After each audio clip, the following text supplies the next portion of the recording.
My boyfriend is the best mercenary in the world. 3 years ago, he accepted an S-level emergency mission. Before leaving, he told me, "The day I return safely will be the day I marry you." I believed him. I waited for more than 1,000 days and nights until he finally returned a month ago. I thought that this 3-year wait finally had a result, but last night I overheard his conversation with his deputy outside the study. "Have you really decided to marry Miss Jessica? What about Sister Ellie and Victor?" Victor is already more than 2 years old. Victor is your biological child. You can't hide this. When Sister Ellie was pregnant with your child, you made up a lie about the 3-year mission. Now, if Miss Jessica finds out about this..." My boyfriend glanced sharply at his deputy. "She must never know about this. My wife will only be her. Let Ellie keep her mouth shut and the child." Victor, 2 years old. Biological child. It turns out that during the 3 years I was looking forward to his return to marry me, he had already been with someone else, and even had a child who is now over 2 years old. I staggered back to the bedroom and called my grandfather. "Grandpa, is that idiot young master of the Tom family still alive? I'm willing to marry into the Tom family." "What's wrong, Jessica? Didn't you insist on marrying him and wait for him for 3 years? What happened?" "The eldest son of the Tom family has never been seen because of his mental condition. If you don't want to marry him, Grandpa will protect you at all costs." I wanted to say something, but as soon as I opened my mouth, tears fell uncontrollably. Yes, everyone in Jiangxing knows that I have fallen in love with my own mercenary bodyguard, Jonathan. I loved him for 5 years, from the age of 18 to 23, until 3 years ago when he took an S-level emergency mission. Before leaving, he promised me, "The day I return will be the day we get married." I believed that one sentence, so I waited for 3 years. During these 3 years, I heard countless rumors. Some speculated that Jonathan must have died on the mission. Others said he ran away and would never return. I turned a deaf ear to those rumors, counting the days and waiting for him to finish his mission and come back to marry me. Until now, everyone in Jiangxing knows that Jessica, the eldest daughter of the Jessica family, is vigorous, decisive, and invincible in the business world. I have only one weakness, me bodyguard Jonathan. I understand Grandpa's doubts. Even I didn't expect that Jonathan's so-called 3-year mission was actually a huge lie. Although I didn't say anything, Grandpa seemed to sense my emotions through the phone. After a moment of silence, he said softly, "If you've really thought this through, then Grandpa will support your decision. The Tom family is extremely powerful. You will never be wronged in the second half of your life. The day after tomorrow, I'll send a car to pick you up. Handle your affairs before then." Even after the call ended, I stayed motionless, phone still in hand. My mind kept replaying the conversation between Jonathan and his deputy. It felt like my heart had been pierced by 10,000 needles. The pain spread through my limbs and made it hard to breathe. Jonathan had already betrayed me 3 years ago. He made up the lie about the mission just to be with another woman and their child. At that moment, I couldn't hold myself up anymore. My knees gave out, and I collapsed to the floor. During those 3 years, because of the nature of his work, I couldn't contact him at will. I could only wait for him to reach out to Mesometimes after a few days, sometimes dozens. When there was no news, I would lie awake all night worrying, afraid of receiving news, and also afraid of not receiving any. Countless nights filled with tears, I relied on the memory of our 5-year love to support me until he finally came back. Just as I was lost in thought, Jonathan walked into the bedroom and saw me sitting on the ground. "Jessica, the ground is cold. Why are you sitting there? Are you feeling unwell?"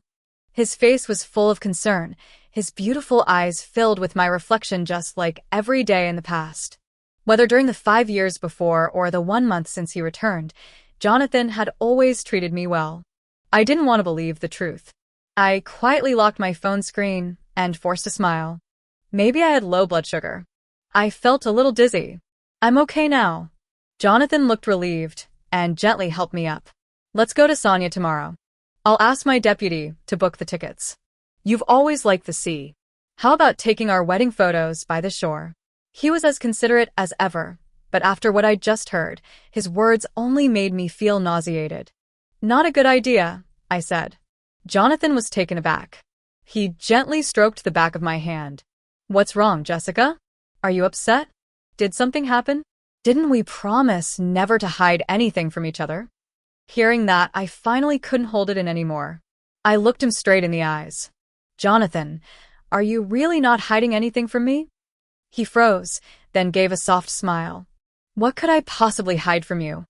I fought back the burning in my eyes and nodded gently. That's good. Let's sleep, Jonathan. I'm a little tired.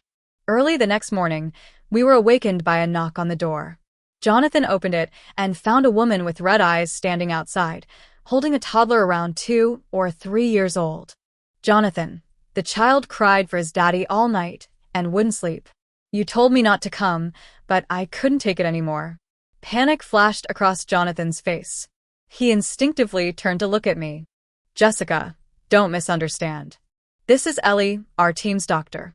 Her husband was my teammate and my close friend. He was killed during a mission. I felt sorry for them, so Before I could speak, Ellie choked up and said, Miss Jessica, I know you're getting married, and I don't want to trouble Jonathan, but the child is still young and keeps asking for his daddy. Did I really?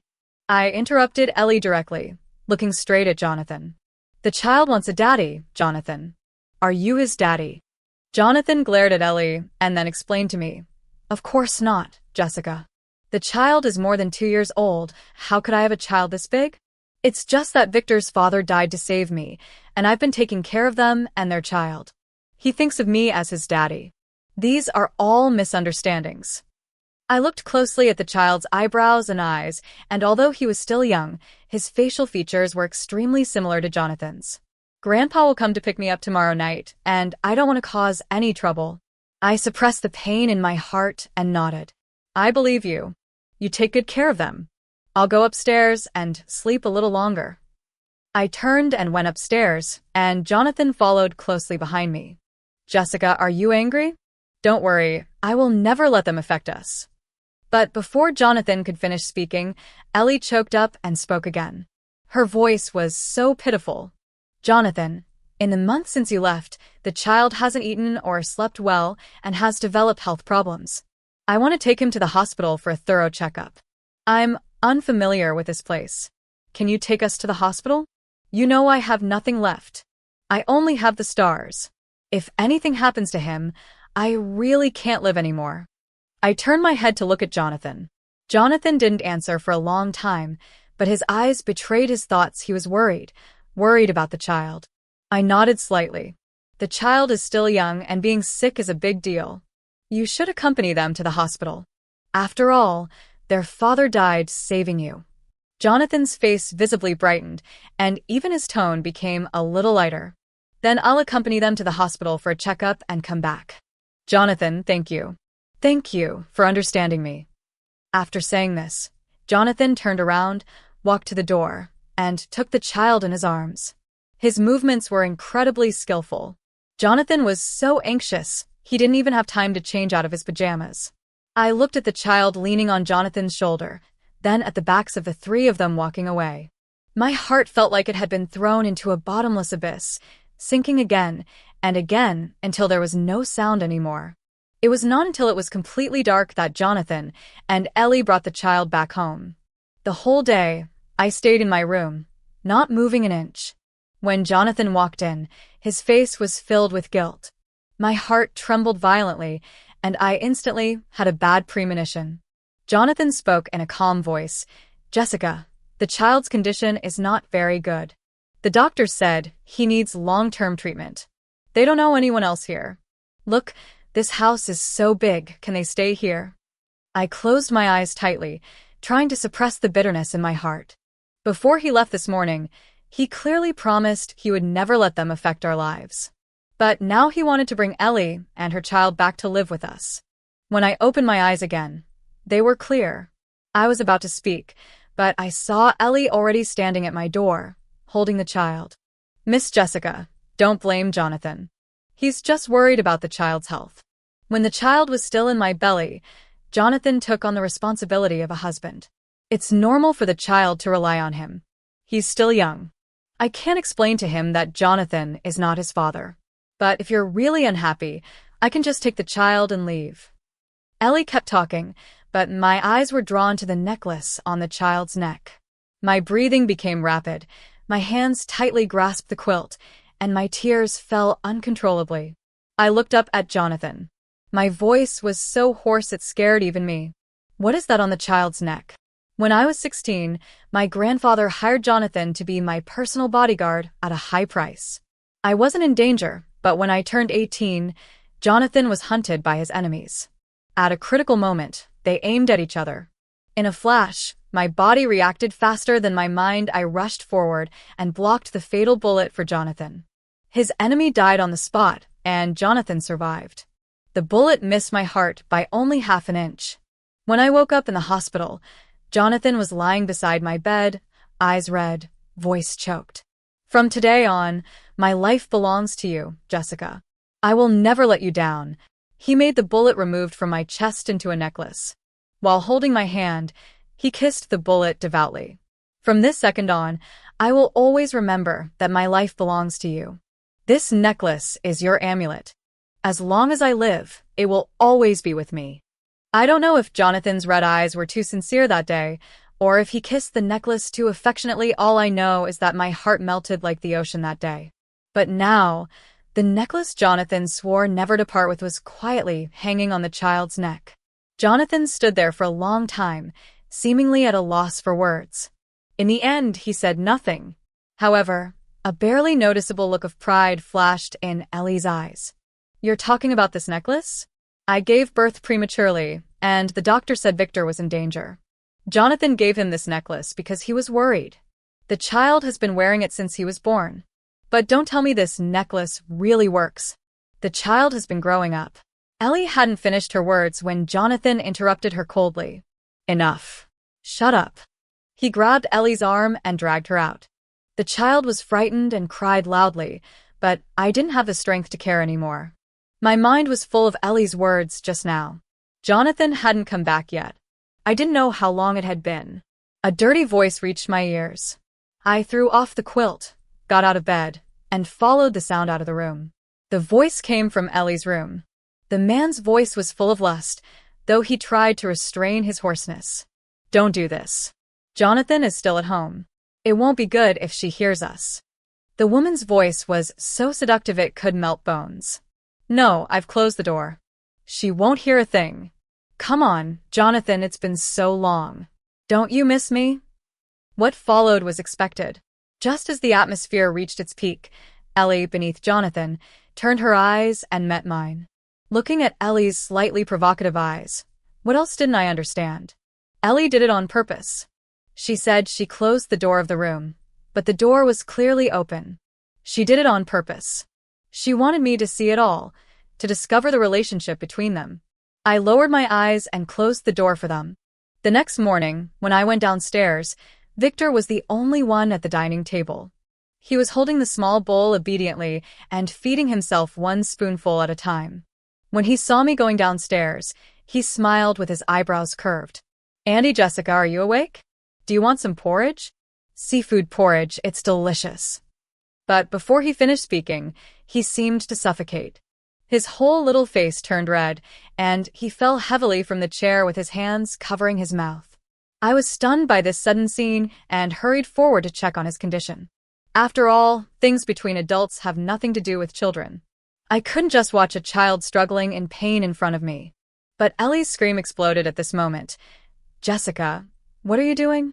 She rushed forward, pulled me away, and called Victor anxiously for a long time. After finding that Victor didn't respond, she got up and checked what Victor had just eaten, then yelled at me with red eyes. "Miss Jessica, if you are not happy that we are here, mother and son, let's just leave. Why do you have to be so harsh on a child? He is only 3 years old. You will kill him like this." Victor has been allergic to seafood since he was a child. I never dared to give him these things to eat. "You are so cruel. You actually gave him seafood porridge." I was stunned by this series of questions and could only deny it instinctively. I didn't give it to him. But Ellie didn't give me a chance to explain at all. She interrupted me eagerly. "You didn't? Are you going to say that Victor ordered the takeaway seafood porridge himself? He is only 3 years old. What does he know?" Jonathan didn't even look at me. He strode forward, picked up Victor, who was struggling on the ground, and walked out. Don't say anything. Send the child to the hospital first. Jonathan clearly didn't say a word to me, but after 5 years of living together day and night, I could clearly feel that he was blaming me. When we passed by, I looked at Jonathan's profile, grabbed his wrist, and spoke word by word. Jonathan, it's not me. Jonathan paused. A trace of impatience flashed across his brows. Let go. I want to send Victor to the hospital. As soon as Jonathan finished speaking, Ellie pushed me away fiercely and walked straight out the door with Jonathan. Ellie came down suddenly. I was caught off guard and fell to the ground. My lower back hit the corner of the coffee table. The sudden severe pain instantly swept through my body. I couldn't help but cry out in pain. But Jonathan, who used to be anxious even when I frowned, now turned a deaf ear to my cries. His heart and eyes were filled with the child in his arms. I watched the backs of the 3 people gradually disappear from my sight. My cell phone rang at this time. It was a message from Grandpa saying that the car was about to arrive. I should pack up and get out. I wiped away my tears fiercely, endured the severe pain in my waist, climbed up from the ground, and walked into the bedroom. I didn't take anything. I only took my ID card and bank card and went out. After getting in the car sent by Grandpa, I sent a message to Jonathan saying, let's break up. After sending this message, I just muted my phone, but found that Jonathan called me at this time, saying, Jessica, please don't make trouble with me, okay? I know that Ellie and Victor have made you very unhappy these past 2 days. I will send them away when Victor gets better, okay? I treated you a little badly just now. It was my fault, but Victor is less than 3 years old. You shouldn't do this, right? Okay, stop it. I'm really tired. I interrupted Jonathan's words directly. Then don't make yourself so tired, Jonathan. You know me. I never joke about this kind of thing. After saying this, I didn't care what Jonathan wanted to say on the other end of the phone. I hung up the phone and turned it off. I adjusted to a comfortable posture and leaned back in the chair to rest. At the same time, Jonathan in the hospital called Jessica several times, but no one answered. Then he called his deputy. Go to her home now. Jessica is in a bad mood. She probably won't remember to eat when she's alone at home. Bring her some food back. I'll be back after I'm done here. An hour later, Victor had finished the examination and was receiving N4 in the ward. Jessica's phone was always unreachable, and the messages he sent were like a drop in the ocean. Jonathan's face was gloomy and ugly. At this moment, his deputy hurried over. He directly broke open the door of the ward. Brother Jonathan, Miss Jessica is missing. Jonathan stared at the thermos bucket. Why didn't you give her the food? What do you mean she's missing? The deputy lowered his head, but his voice was trembling. Miss Jessica's clothes and daily necessities were all there, but her ID card and bank card were missing. Jonathan was stunned, but Ellie sneered at this time. Miss Jessica is so willful. It's obviously her fault. She got angry and played hard to get. She's so childish. Jonathan, although this is not your fault, it seems that Miss Jessica is angry with you. But it's also my fault. I shouldn't have been so anxious. But you should understand me. Victor looked so scary just now. I was just too scared. It's okay, Jonathan. I will explain it to Miss Jessica when she comes back. But you don't have to worry too much. She just wants to get your attention. She will definitely not really break up with you. Jonathan said nothing, staring at Jessica's last message. Jonathan, break up. These 5 short words burned Jonathan's eyes. Not counting the 3 years that Jessica waited for him. Before that, they met at the age of 16, fell in love at 18, knew each other for 7 years, and loved each other for 5. He was undoubtedly the person who understood her best in the world. Jessica's parents and grandfather had educated her very well, so she never bothered to lose her temper with him in this way. Until now, Jonathan still clearly remembered the day she woke up from the hospital bed after blocking a bullet for him. She finally agreed to be with him. There was clearly no color on that little face, but the words she spoke were firm and frightening. Jonathan, I promise you, but you have to promise me too, if one day you don't love me anymore, don't lie to me. You must tell me honestly. I won't pester you. But before that, no matter what happens between us, I believe in you unconditionally. I will never threaten you with breaking up. Jessica kept her word. After 5 years together, no matter how badly they quarreled, Jessica never mentioned breaking up. Now, when Jonathan recalled Jessica's words again, he felt a chill on his back. Jessica's love was just like her, always open and honest, never concealed. That's why she didn't bother to play hard to get. Seeing that Jonathan did not speak for a long time, Ellie felt a little flustered. Jonathan, you weren't really deceived by Jessica, were you? But you're right. You're a man, so it's normal that you don't understand these tricks women play. I've seen many women like her, she just wants to control you in this way. Hearing Ellie still saying this, Jonathan felt annoyed for no reason. Okay, shut up. She is my girlfriend and my future wife. You are not qualified to judge her. Jonathan stood up as he spoke. Ellie was frightened by his gloomy face, but still suppressed the fear in her heart and said, Jonathan, Victor is still receiving in 4 drip. You. This time, Jonathan interrupted her directly. This is a hospital. There are doctors in the hospital. What's the point of me staying here? Okay, when Victor is discharged, I'll ask someone to send you back to where you should go. You don't have to return to my house, that's mine and Jessica's home. It's not convenient for an outsider like you to live there. After saying these words, Jonathan did not look at Ellie again and left the ward with his deputy, without looking back. After leaving, Jonathan paused and turned his head to look at the viewing window on the ward door, his eyes fixed on Ellie, who was still stunned on the bed. He knew Jessica. Jessica loved him and even risked her life to block the bullet for him. For the past 3 years, she had waited for him wholeheartedly, just for the promise he made at the beginning. If it was just because of the small conflict that morning, Jessica would never leave so easily and give up on their relationship. Jonathan retracted his gaze and walked straight toward the hospital gate. Check what happened during the past few days when Ellie was here. Find out everything clearly for me. At the same time, I had returned to my home.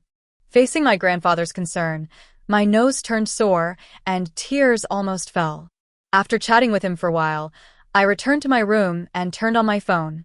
I saw a bunch of missed calls and messages, all from Jonathan. Jessica, where are you? I know you're angry. I can explain. It doesn't matter if you don't want to talk to me. Just answer my call and listen to me, okay? Please, don't let me lose you. Are you home? If you don't reply, I'll go to your house to find you. Jessica, come home when you've calmed down, okay? Didn't we agree that I would propose to you under a sky full of fireworks? Can you please come back early? My fingers paused on this message, unable to scroll any further. Propose to me under a sky full of fireworks. How could I forget it? 3 years ago, the night before Jonathan was about to leave, there was a fireworks show in Zhangcheng. We stood by the empty river, watching the sky full of fireworks. Seeing that I liked it, Jonathan leaned close to my ear and whispered, when I come back after completing my mission, I'll give you a fireworks rain that belongs only to you. I'll propose to you under this fireworks rain and take you home. Jonathan's eyes were full of burning love. The fireworks from the sky reflected in his pupils, so bright they were almost frightening. I smiled, looked at him, and tiptoed close to his ear. Then we agreed he would give me a fireworks show that belonged only to me. I wanted him to propose to me under a sky full of fireworks. I smiled bitterly, pulled out the phone card, and broke it in 2. Calculating the time, Ellie was already pregnant when Jonathan made that promise. I don't care about promises full of lies. Grandpa's voice sounded outside the door. The Tom family has sent a car to pick you up. Do you want to meet Tom? Tom, the idiot young master of the Tom family who had never shown his face, was also my current fiancé. I calmed myself down, stood up, walked out of the room, and got into the car sent by the Tom family. Tom is an idiot just as the rumors said, but he's also a little different. He's not stupid or crazy. He just doesn't like to talk. The moment he saw me, something sparkled in his eyes like tears. But maybe I was wrong. The wedding date for Tom and me was set for 2 months later. During this time, I turned down all company affairs and stayed with Tom to avoid Jonathan and to cultivate feelings with Tom. While Tom and I lived a peaceful life, Jonathan was almost going crazy.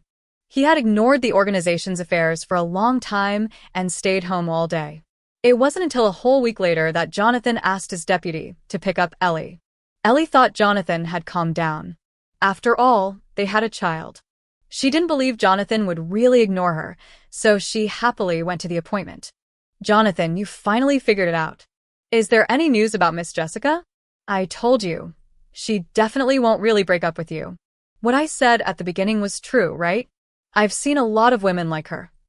Before she could finish, Jonathan grabbed her hair fiercely, making her swallow the rest of her words. Seeing his fierce eyes, Ellie felt scared. Jonathan, why are you? Jonathan, I'm Ellie. Don't do this, I'm scared. Jonathan's face was livid, and the hand that grabbed Ellie's hair tightened. When he spoke, his voice was cold like a Shura from hell. Scared, Ellie? You even dared to harm your own son, and you still know fear? Ellie was stunned and immediately wanted to explain, but Jonathan didn't give her the chance. He threw her to the ground. Don't act in front of me. I felt something was wrong that day, and I've asked someone to check it out. The seafood porridge Victor ate that day was clearly ordered by you. Do you think that tearing up the takeout order and deleting it means I wouldn't be able to find the record? Ellie, you're too naive. Ellie, are you such a vicious woman? In order to force Jessica away, you are willing to kill even your own son. Ellie knows that Jonathan must have evidence in his hands. She knows that she has no way to defend herself, so she can only cry and speak. I didn't mean it, Jonathan. I didn't want to hurt Victor. You know, I'm a doctor. I will definitely not let Victor get hurt. I did this just because I love you too much. I'm afraid that when you marry Miss Jessica, there will be no place for me by your side. I really didn't mean it, Jonathan. Jonathan didn't want to listen to her excuses anymore, so he kicked her hard and said, Shut up.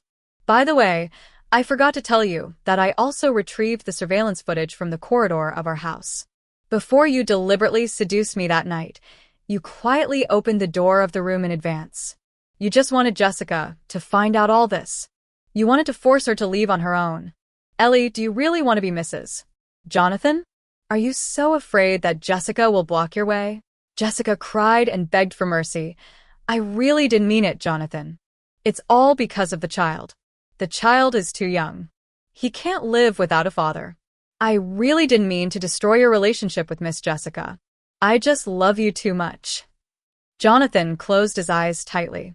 After a while, he opened his eyes, gritted his teeth, and spoke word by word. You should be thankful that the child is still young.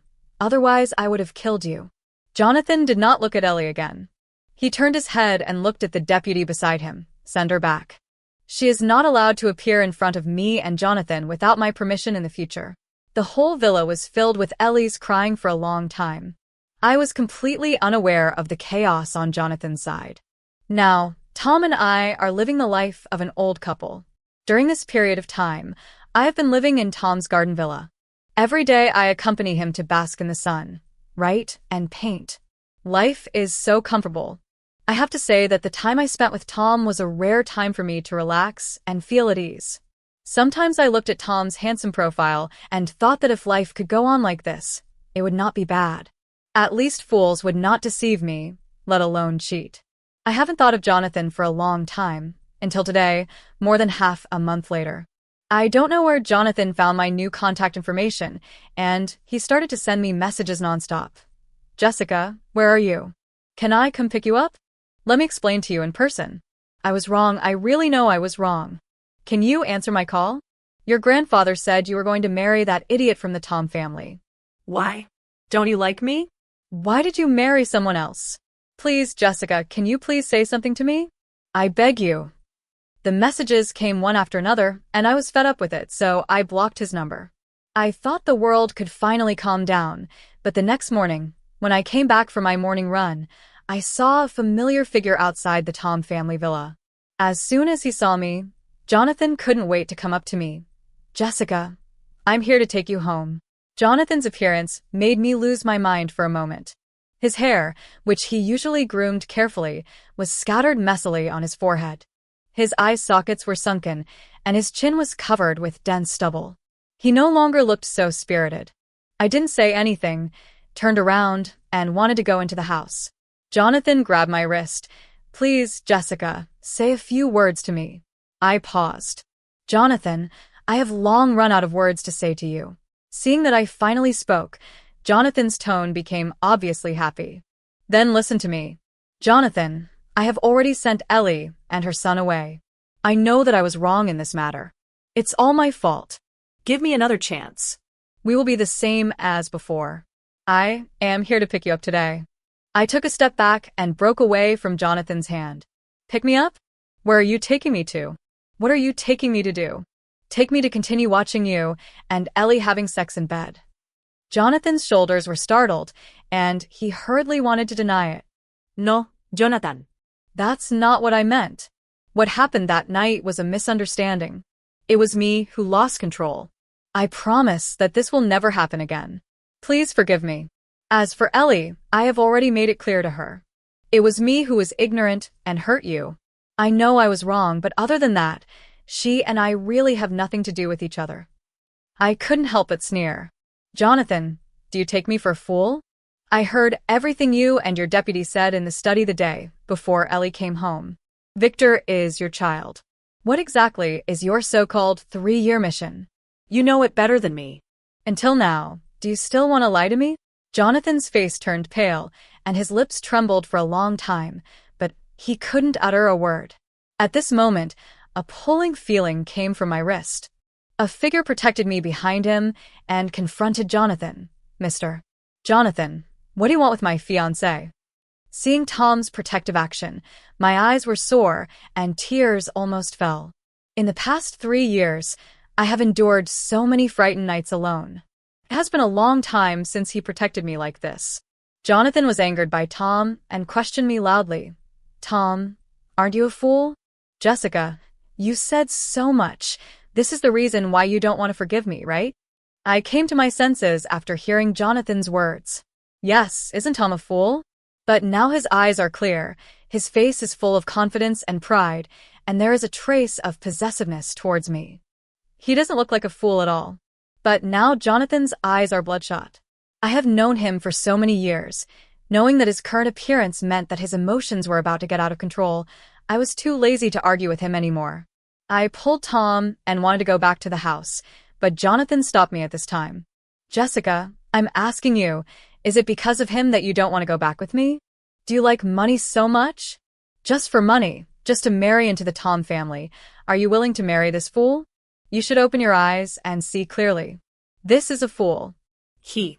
I slapped Jonathan hard and interrupted his words. Several bright red fingerprints quickly appeared on his face. What's wrong with a fool? At least a fool won't lie to me. At least a fool knows how to protect me. Who are you? In my eyes, trash like you is worse than a fool. What's more, he is not a fool. He is my future husband. After saying this, I didn't want to look at Jonathan again, but he blocked my way once more. When he spoke again, his voice was a little choked. Jessica, you've beaten me and scolded me. Please, just go back with me. It's okay. It's okay even if you like money. I have saved a lot of money over the years. In the future, I can take on more S-level characters. If you like money, I can also give you more money than you can spend in several lifetimes, as long as you are willing to forgive me, okay? After the last time I was shot and nearly died, this was the second time I saw Jonathan's tears.